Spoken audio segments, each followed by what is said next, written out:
Hello, in today's video I'll show you how to enter the BIOS on your Surface Pro 13.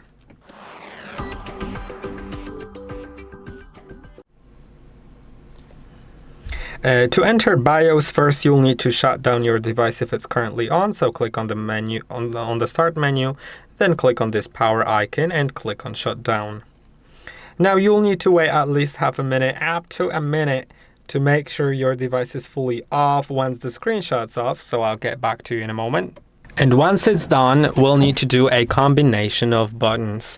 On top of your device, there are the volume keys and the power button.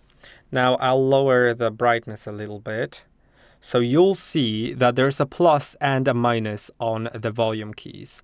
You'll need to press and hold on the plus, only the plus, and while doing so, shortly click on the power button and release. Then keep pressing the volume up button. And as you can see, the Surface logo will appear. And then it loads into UEFI, which is basically the new name for BIOS. Now, as you can see, there are different options here. There's PC information, there's the security settings, boot configuration, date and time, about, and you can exit it here. So these are the different things. There's really little settings, to be honest.